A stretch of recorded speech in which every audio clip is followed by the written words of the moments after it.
assumingly for the purpose of raising funds or continuing to bring in more funds. And he had a comment. Let's listen to what Nick Saban said. And you've read about them. You know who they are. I mean, we were second in recruiting last year. A&M was first. A&M bought every player on their team, made a deal for name, image, and likeness. All right, we didn't buy one player. All right, but I don't know if we're going to be able to sustain that in the future because more and more people are doing it. All right, so obviously the most comments that we've talked about is the Jimbo Fisher stuff, and we'll talk about the Deion Sanders comments in a second, and we're going to listen to Jimbo's comments also here in a second. But something that intrigues me is what he said there at the end of that statement that seems to kind of be getting looked over. And he says, I'm not sure that we can sustain this, meaning he's saying we're doing it too. We are going to be doing it if we've not already been doing it. His quarterback famously made $1 million last year. And of course, his comment is, well, it was after he got to campus. It's not something we used to lure him to college, to Alabama. But I found it interesting that at the end of that statement that he says, I'm not sure that we can sustain that, meaning we got to get on board with what everybody else is doing. Would you agree with that? I would. I mean, I think that's a fair assessment, maybe, of what he meant. Again, I guess if there was more comments, maybe he would say the NIL can't be sustained if it's going to be like this, or maybe that, hey, we're still very competitive now, but we're not going to be able to sustain that if everybody else is not going to go by the same rules we do. I think that would have been his implication.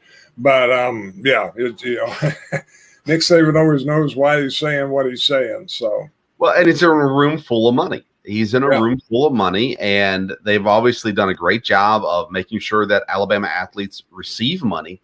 But it just seems like with the audience he's talking to people because he's basically, in my opinion, saying we're going to need more money. We're going to need you to step up and do what the boosters at A&M did. And we need you to step up and do what Barstool did for Jackson State and Deion Sanders. And so it's this mentality of we need more money, which they're going to get it anyways. He didn't have to say any of the stuff he said. But what surprised me, I guess, the most is how blatant he was to call out Texas A&M. And again, they're the team that finished number 1 in recruiting ahead of him. And then he also called out Jackson State with Deion Sanders as well. And we'll listen to that in a minute. But we need to hear the comments made later this evening from Jimbo Fisher Thursday evening. So it's not the original stuff that came out, but he had a press conference, a little bit more things. Let's listen to what Jimbo Fisher had to say. First of all, I'll say it's a shame that we have to do this. It's really despicable. It's despicable that somebody can say things about somebody and an organization. More importantly, 17-year-old kids. You're taking shots at 17-year-old kids and their families. That they broke state laws. That they're all money. We bought every player on this group. We never bought anybody. No rules were broken. Nothing was done wrong. It was all and the way we do things, the ethics in which we do things. And these families, it's despicable that a reputable head coach could come out and say this when he doesn't get his way or things don't go his way. The narcissist in him doesn't allow those things to happen. And it's ridiculous. But when he's not on top and the parity in college football he's been talking about, go talk to coaches who coach for him. You'll find out all the parity. Go dig into wherever he's been. You can find out anything. And it's a shame that you got to sit here and defend 17-year-old kids and families and Texas A&M because we do things right. We're always going to do things right. So that's Jimbo Fisher's response to Nick Saban. A couple things in that he says, after he says, we never bought any players, he very quickly says, no rules were broken. So that was interesting, I thought. And then he goes very personal against Nick Saban. He's a narcissist and dig into his past, and you'll find things he said earlier. You'll find things that you don't want to know. If you dig into his past, talk to his former assistants. Jimbo said, I would never work for him again, even when he had the opportunity to earlier. He had a comment as well. I think I saved it here. Let me pull it up real quick. Sorry. He says, you coach with people like Bobby Bowden and learn how to do things. You coach with other people and learn how not to do things. There's a reason I ain't went back and worked for him with opportunities. Don't want to be associated with him. So there again, Jimbo says, I learned how to do the right thing from Bobby Bowden and how to do the wrong thing from Nick Saban. Yeah, this has gotten very, very personal very, very quickly with these two guys. And of course, Jimbo has worked under Saban at LSU, and now they are, and head coaches of the same conference and all that kind of stuff happening. I mean, what's your response to what Jimbo had to say? Well, I mean, I think he had to respond to it. Again, at this point, like you said, it's gotten personal, and really probably the big issue that has to be looked at is the whole NIL thing. When he said no rules were broken, okay, what rules are there? Are there enough rules in place that you can go back? I saw something earlier where Nick Saban said that, people are admitting they're breaking rules. Well, I don't know that that is true. And again, when nobody's doing anything about it, again, we've talked about this, and this is probably going to bring it to a head. Two big time coaches. There's going to have to be some definition with the NCAA. Did somebody do something wrong, or did they not, do something wrong? And there's way too many gray areas in this. But yeah, this has gotten very personal, very surprised a little bit that, Saban went after him so directly. And of course, then Fisher is defending himself, talking about things in Saban's past. To me, what I thought of when I read or heard a lot of this today was, Saban saying, well, we didn't do anything wrong. Does he really think he can control all his boosters? Sure. Will they ever prove he told somebody to do something? No, that's never been the problem. The problem is boosters, acting independently, making contacts. And now with social media, how easy is it, to communicate with kids and stuff that way? Fisher, I think, was maybe stretching a little bit when he, talked about 17-year-old kids and their parents, and you're attacking them. No, he attacked A&M, not them. Now, if there's a deal about breaking, federal laws or something, but again, I'm not sure that's what was said from there. But it would make the recruiting trail awfully interesting right now with there, and I would think some schools will sit back and try to get the fallout from this. Well, who wins in this situation? If you're a recruit and you're looking at A&M and Alabama, do you go to the place that openly pays players, or do you go to the place that says, we're not going to do that, we're not going to pay players? Not to get them to school, of course, is what he's saying. But, I mean, in all of what Nick Saban is, as one of the best, if not the best, college football coach in history, in my opinion, he's coming off looking bad in this situation versus what he was trying to do and kind of point out some things at A&M. I don't know. You look at a lot of college kids and you hear, well, A&M, they did get their guys a lot of money. And whether they did it then, as far as we know, they did it all under the stipulations of the rules, then, why would I go to a place that hides the money when I can go to a place that flaunts the money?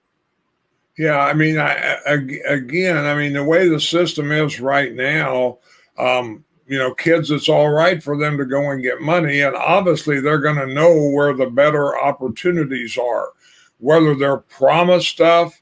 Now, if you ever get into their signing contracts, they're doing things like that before recruiting. But again, I think we talked about this in one of the other episodes. When you look back at some of the other, things that have happened over history, I mean, kids were driving Trans Ams, before they ever National Signing Day. So, this is not new.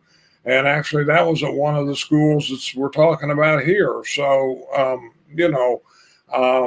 it's interesting that they have made it, so personal. Like I said, that maybe Saban wanted this. Maybe he wanted to flush Jimbo out and, get him talking and saying there. Otherwise, I mean, Alabama, okay, we finished number 2. I mean, Alabama still has a real stranglehold, it seems like, in recruiting from there. Now, coaches have moved, and the SEC is going to get much more competitive even than it already is. But to me, both these coaches, if I was a coach in the SEC and one of these other schools, I'd be licking my chops saying, hey, we're going to get the fallout of this. Kids are going to start avoiding, these two things here. So I don't know. Like I said, the NCAA, or they're going to have to form an organization. Something has to get it under control, or it's just going to, get out of hand. And this is probably an out of hand situation now. I mean, yeah, it was, and it is. You talk about contracts. Contracts are not allowed to be signed before the player signs. That's part of the NIL stuff. Can't be made before you come. It's a deal of after you get here, then you can sign NIL deals, but it cannot be the reason you come to school. You cannot be promised or anything like that. And clearly, they were doing this before NIL. They're doing it during NIL. Schools are promising things, and they're promising money. Boosters are promising money. If you come to my school, I will make sure you're well taken care of. Those sorts of things. A former Florida State player, Travis Johnson, he says in regards to Nick Saban, I'm getting this from 24/7 Sports. He says A&M bought every player on their team. He says, let's see here. He said that Alabama offered him 6 figures in the class of 2000. He says y'all was NIL before NIL. So saying that Alabama offered him 6 figures back in 2000. We know. We don't claim to be ignorant on this fact. We know that teams cheat.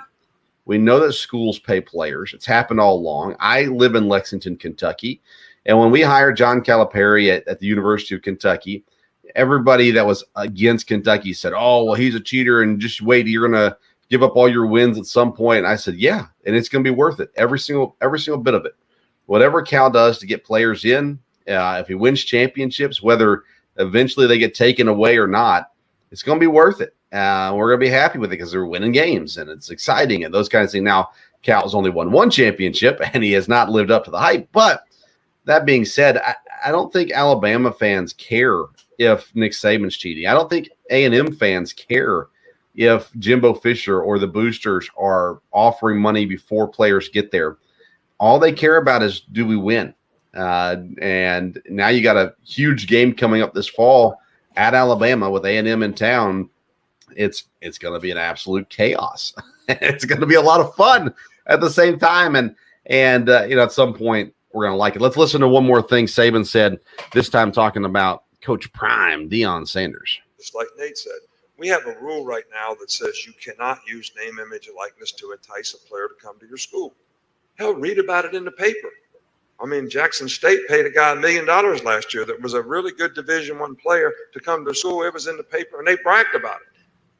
Nobody did anything about it. There you go. There's the phrase, right? Nobody did anything about it. Basically, what Saban's saying is there's rules in place and they're not being enforced. In doing so, he calls out Coach Prime, and Coach Prime's not happy about it. He says he will make some statements on it as well. But as surprising as it is that he went after A&M, it's got to be more surprising that he brought Deion Sanders into the conversation. And, of course, they are refuting it. No, I don't have $1 million and all this kind of stuff. Listen, Deion cheats, Saban cheats, Fisher cheats. Everybody's cheating. Therefore, it's equality. That's what it comes down to. At the end of the day, everyone's doing the same thing. Just some people are doing it better than others. That's my thoughts. What are your thoughts? Well, I may not keep up with all the details well enough, but when he was talking about, Deion Sanders said, well, it was in the paper. They were bragging about it. I don't remember when it happened hearing about bragging about, we paid him money. They bragged about the fact they got somebody from, a Division I school to go to their school.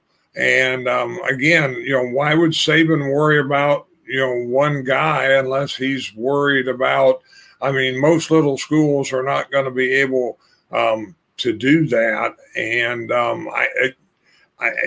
like I said, it's just kind of a little bizarre that, he went after this. But like I said, he was meeting with boosters. He was meeting with business people. But again, he's smart enough to know that everything he was saying was going to, get broadcast and be repeated from there. And obviously when he named names, he knew what he was doing there. And so I'm a little puzzled about what, why this took on the shape that it did. But yeah, I mean, everybody has the recruiting. I mean, that's why people go on probation. That's why people were getting sanctions, and most big schools did sooner or later because they were doing things. Well, now the rule is, well, you shouldn't have to get sanctioned. Everybody can do it, but they're going to have to, get some kind of control over it. And yeah, I don't know. Like you said, I mean, everybody's doing it, and for Saban to act like he doesn't do it, that was a little strange. And like you said, I mean, they can come up with all kinds of people, whether it's assistant coaches or former players, that are going to talk about this, with a large number of schools, no doubt about it. I think, schools get to a point. Saban got to a point where he probably didn't have to do some of the stuff other schools did because people wanted to come to Alabama, and he's turning out so many people in the NFL. But now the thing that in NIL, and maybe they didn't see this coming, is you have college kids making more than NFL players. You have college quarterbacks who can legally make more money than NFL rookies can because they're restricted, on a salary cap thing with the rookies in the NFL. So that's created a situation that, I think that's got to be controlled because that's not going to work if, hey, I can make more money in college than I'm going to even make in the pros. Well, I need to do this for 1, 2, 3 years, in college from there. So, yeah, I mean, the pros still gives more security long term than what college can do. And again, I don't know. The way that I'm seeing this, Dad, is Saban's upset. He's upset that he finished second in recruiting rankings. He's upset that Deion Sanders is taking players that he could have had. And I don't know. It's to me, it's coming across less calculated, although I'm guessing it's calculated. It's coming across less calculated and more like someone asked a question that just kind of Saban's been upset about for a little bit. And he started talking, and he's at the point in his career, at the age and at where he is, where he can kind of say what he wants to say. And he comes out and he just says, you know what? I'm tired of this. I finished second. You know why I finished second? Well, because Jimbo Fisher cheated. And then we used to be able to get whoever we wanted. Now the NIL's here, and I can't have whoever I want because there are other schools paying them money more than what we're offering them to go to their school, and so they're going to other schools. That's the way it comes across to me. It comes across to me that Nick Saban is upset that he doesn't get what he wants. And the result is he's mad and he's going to share it with people. And he's not going to say it's because I don't get what I want. It's just going to be, you know what? Jimbo Fisher's doing something that's against the rules. Deion Sanders did something that's against the rules, and no one did anything about it. And then he tells his boosters, and again, you said it could be a different context, but can we sustain this? How long can we go losing players to Jimbo Fisher? He got 7 5-star guys in one class, losing people to places like Jackson State. He said, we can't do this. We have to be getting the best players, and in order to do that, we need your money. And that's the way that I read the situation. And Dad, you talked about it, but to say, and I understand he's not going to say otherwise, we don't ever do this. That's baloney. They've been doing it for years. They've been doing it ever since Saban's been there.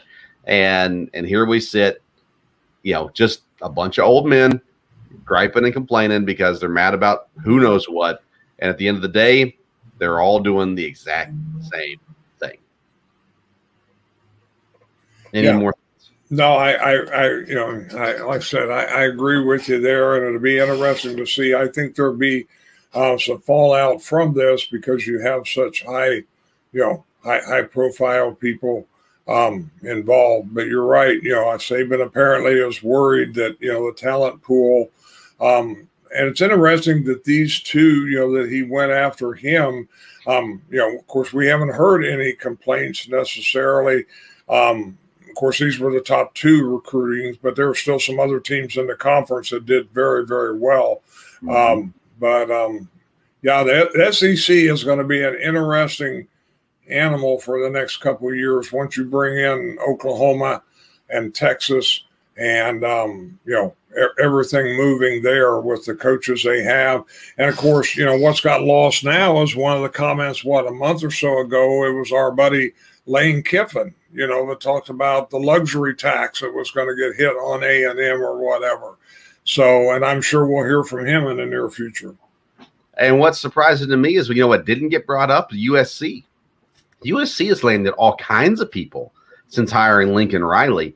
And I mean, you can't tell me that's above board. And with some of the guys they landed, some of it was simple as they were going to go to Oklahoma and now they're going to USC. Others of them were guys that are transferred and they're going now to USC. You can't tell me there's not money involved with that either. But USC is not in the SEC. USC has not been a threat in any way, shape, or form to Alabama, with maybe the exception, I guess, of recruiting. But I think the time is coming where it's only going to get uglier. And we've said this from the get-go with the NIL, and it has been my biggest concern. I'm all for the student athletes getting money, but there is no way, two things. There's no way to make it fair for everybody. And then there's also no way to hold people accountable. There is no way to enforce the rules, the few rules that there are in the NIL. And it's just going to get uglier and uglier and uglier till eventually something breaks, probably the NCAA. And then you get down to those, leagues of, Dabo Sweeney that said we need 50 teams and form our own league, and everybody else can still be in the NCAA and those kinds of things. We're coming very quickly to that end, because the NCAA has lost all control of everything going on in college football, and they don't do anything to help themselves either. They still haven't voted through the expanded playoffs. So, I mean, they're not doing anything to help themselves. And the NCAA is just they're hurting for sure when it all comes down to it.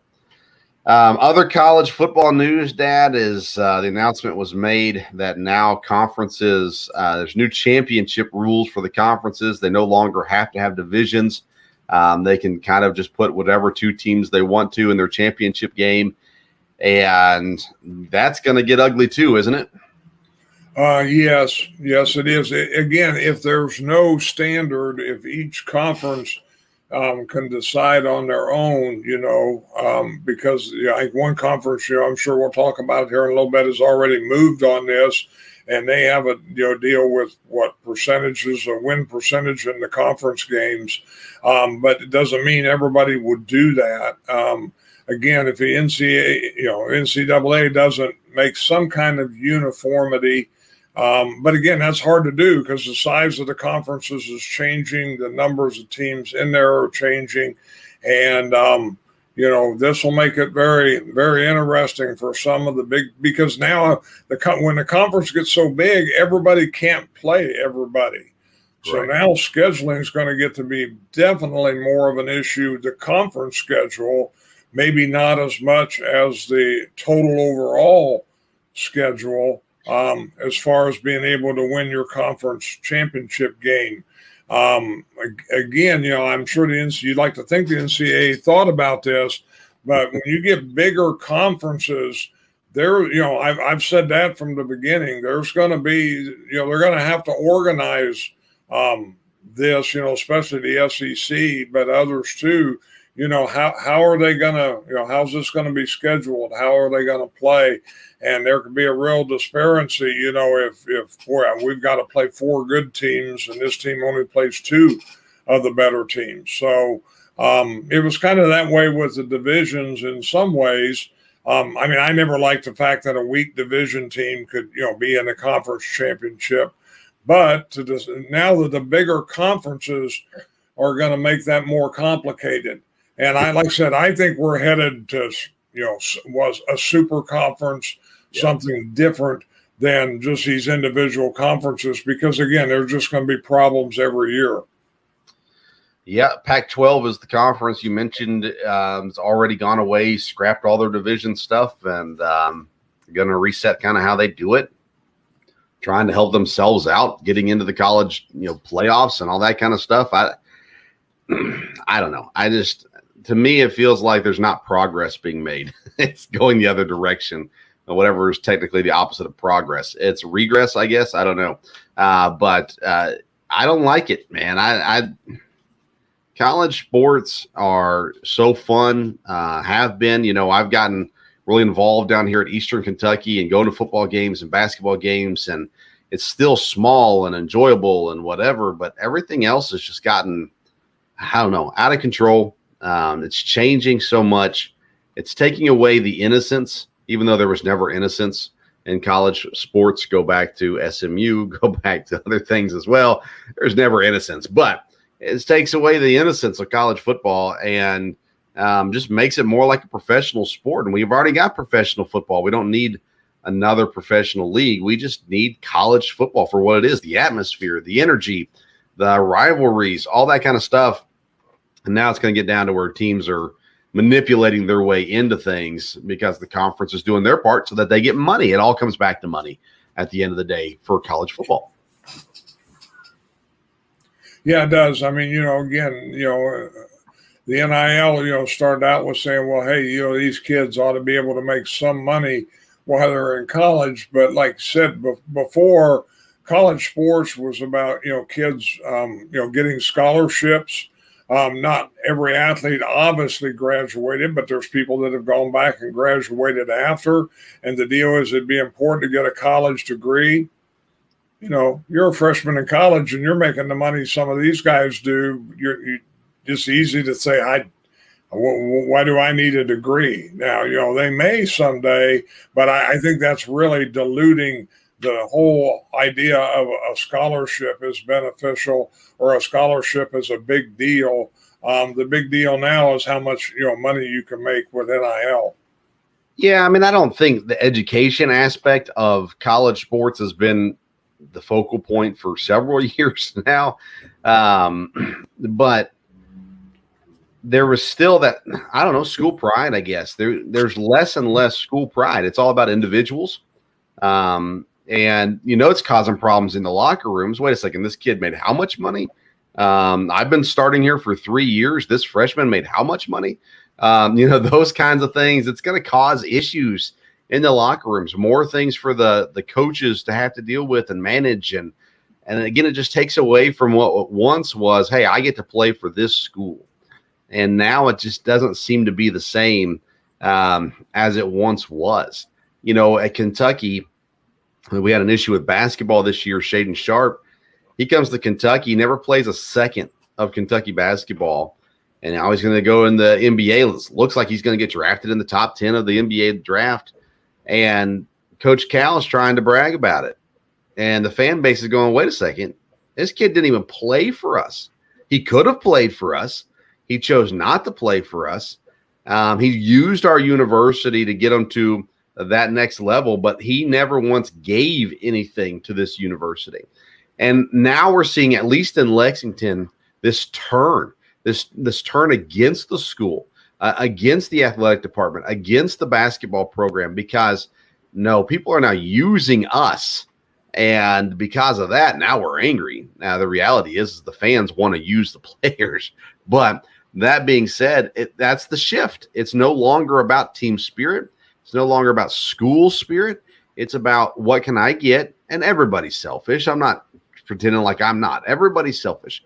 But it's what can I get And how little do I have to give in order to get? And we're seeing it more and more in college sports, and we're going to continue to see it as long as the NIL is around, and as long as everything's set up the way that it's set up.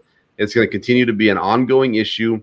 And now we've got rule changes, so you're going to see conferences making changes, and bigger conferences have to make changes anyhow. And we're going to come down to a point where there's going to be a college that says we deserve to be in the championship, and their conference says, sorry, you're not going to. And that school is going to be looking for a new conference, and that's going to cause more issues with the conferences and everything that goes into it as well. Anything else on those topics? No, I'm sure there'll be a lot in the days ahead. That's for sure. Yeah, I know Eastern Kentucky is part of the ASUN conference. They announced this week that they are going to do what they did last year, ASUN WAC Challenge. It's an automatic qualifier. There'll be 10 teams involved, and one team will give you the automatic qualifier there in the NCAA. And they had to do that because both conferences got up to 6 teams last year, but then a team from each conference left, so they're down to 5 teams. Underneath that 6-team threshold, the NCAA requires for the qualifiers, and so they join again. ASUN WAC coming together for another year, which is a fun time as well. Okay, and then to remind folks about InTheClutch.com, it is licensed apparel, Major League Baseball, NBA. They've got some great retro stuff there as well. Go check out the t-shirts, InTheClutch.com.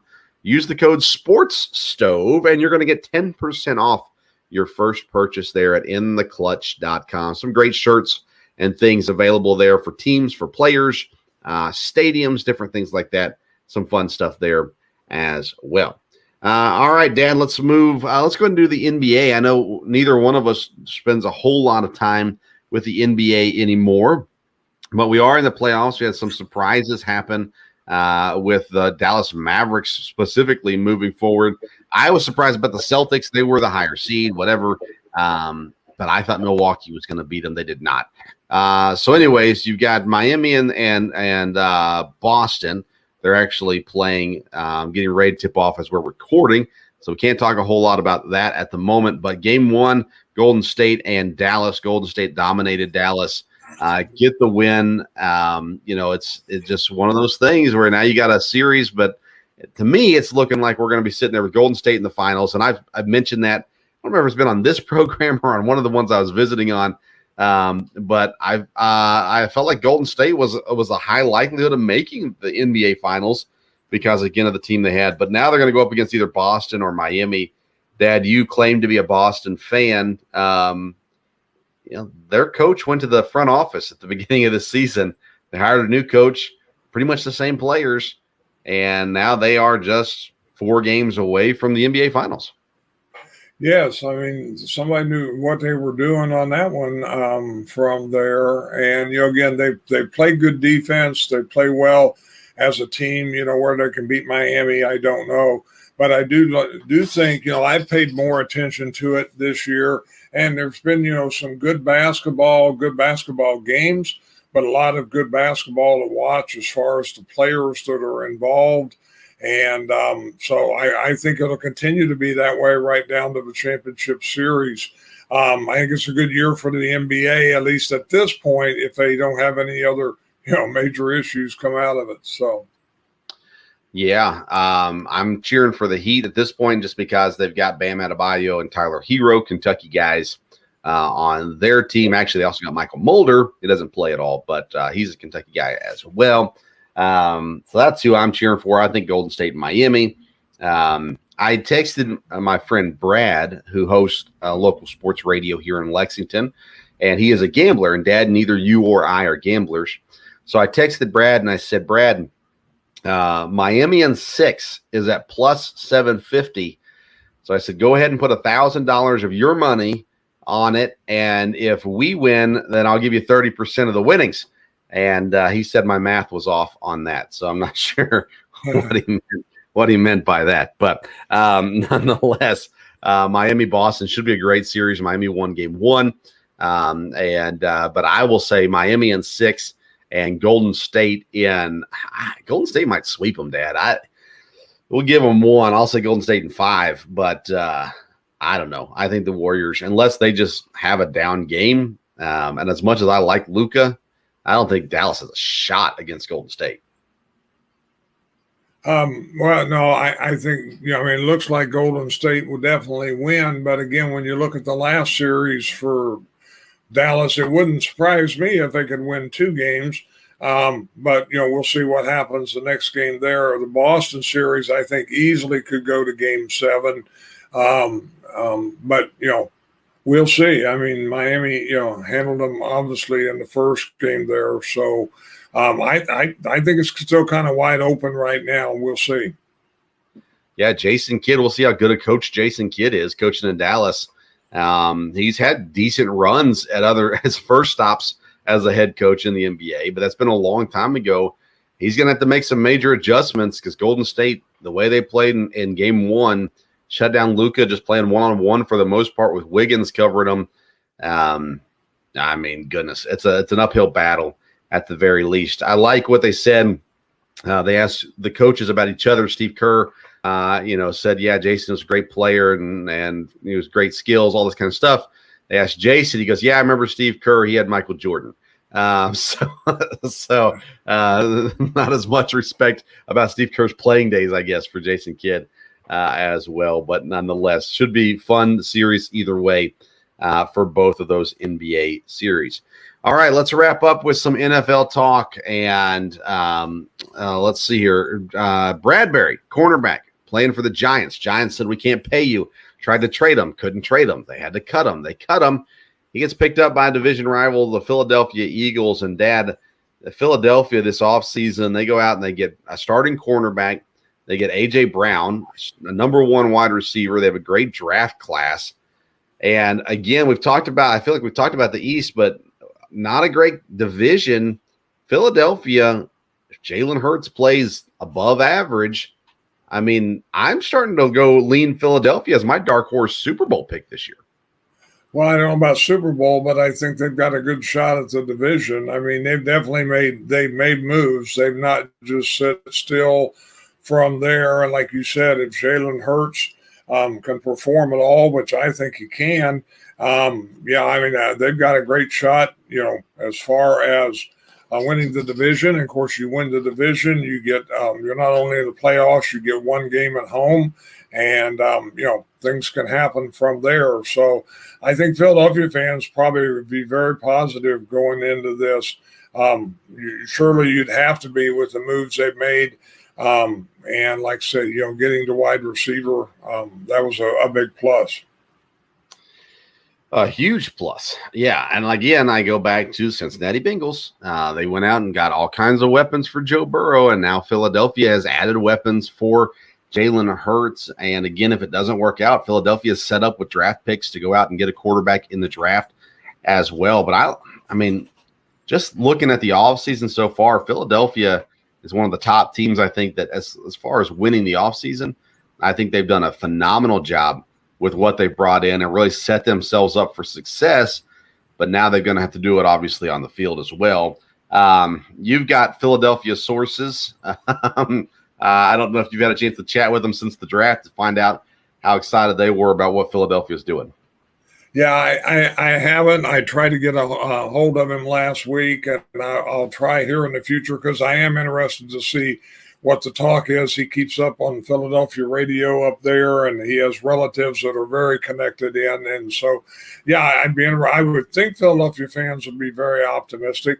And again, part of it would be the division they're in.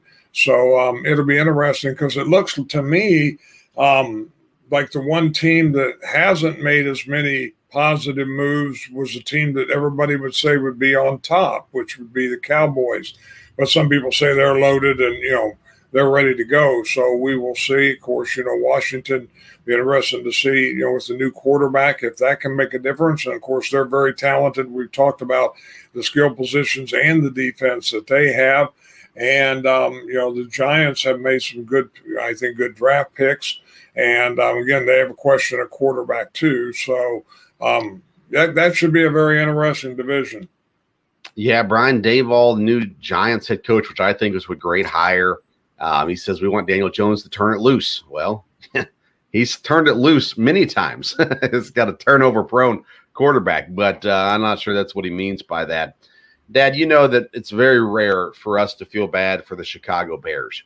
Tyreek Cohen, running back for the Chicago Bears, suffers another major injury. Looks like he'll be out a whole nother season. It'll be 2 straight seasons now with injuries. Tyreek Cohen's a phenomenal back. He's a great fantasy player. He's great in real life as well. And as much as we don't like the Bears, we just hate to see a guy struggling like this, especially consecutive seasons now with major injuries there in Chicago. Yeah, it's tough when you see a guy with a major injury, 2 years in a row, because it's hard enough to come back after one.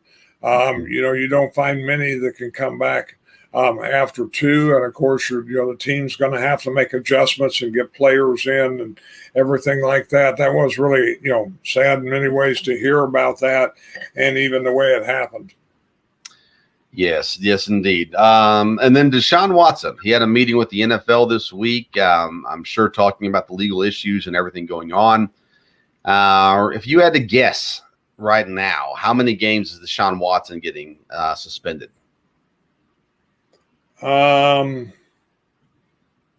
would think 6. Yeah, I think 6 is probably the minimum. I don't know. It's going to be interesting to see what they do. I don't know. One argument I heard was there's so many people who've come forward, and there's enough things that he's admitted to doing that weren't necessarily legal.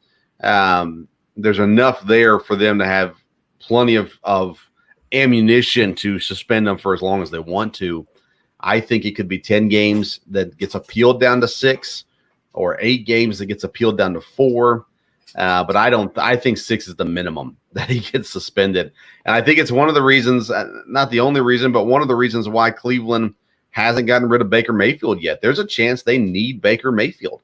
And now they went out and got Jacoby Brissett.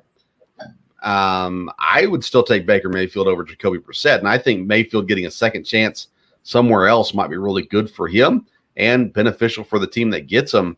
But I mean, it doesn't look like we're any closer to figuring out where Baker Mayfield's going to play football at come this fall, right?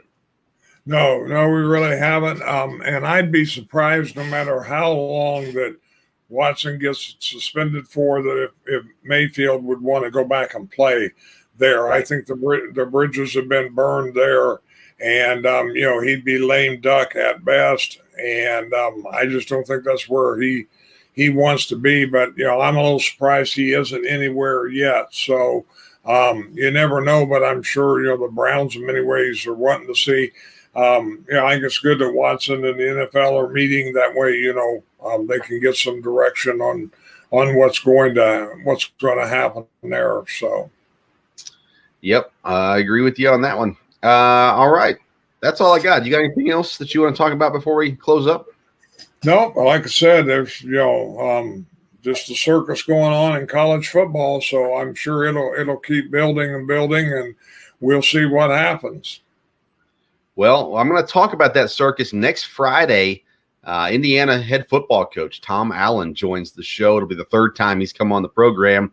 And I'm not sure what he'll give us, but we're going to ask some questions about the circus that is college football and see what happens from there. But excited to have Coach Allen back with us. That will air next Friday, a week from today. Of course, we'll have another episode out on Monday, and encourage everybody to tune in. Regularly drop episodes Monday, Wednesday, and Friday. This last episode that I dropped, Dad, was Wednesday's local hour. Interviewed Raga Christiansdottir, the ASUN Golfer of the Year, EKU golfer. Had a really fun conversation with her. She has already been in 1 major amateur tournament last summer. She'll be in 2 this summer. So if you're into golf, go back and listen to that episode. We also had Tucker Schroeder, offensive lineman from EKU, on as well, and had a good conversation with him also. But we don't talk to a lot of golfers on this program, and so I thought it was a really fun conversation, and would encourage people to go back and check that out. Don't forget to visit intheclutch.com. Use Sports Stove for your 10% off your purchase and whatnot from there. Follow us on social media, Twitter and Instagram at Sports Stove. And that's it for today. Thank you for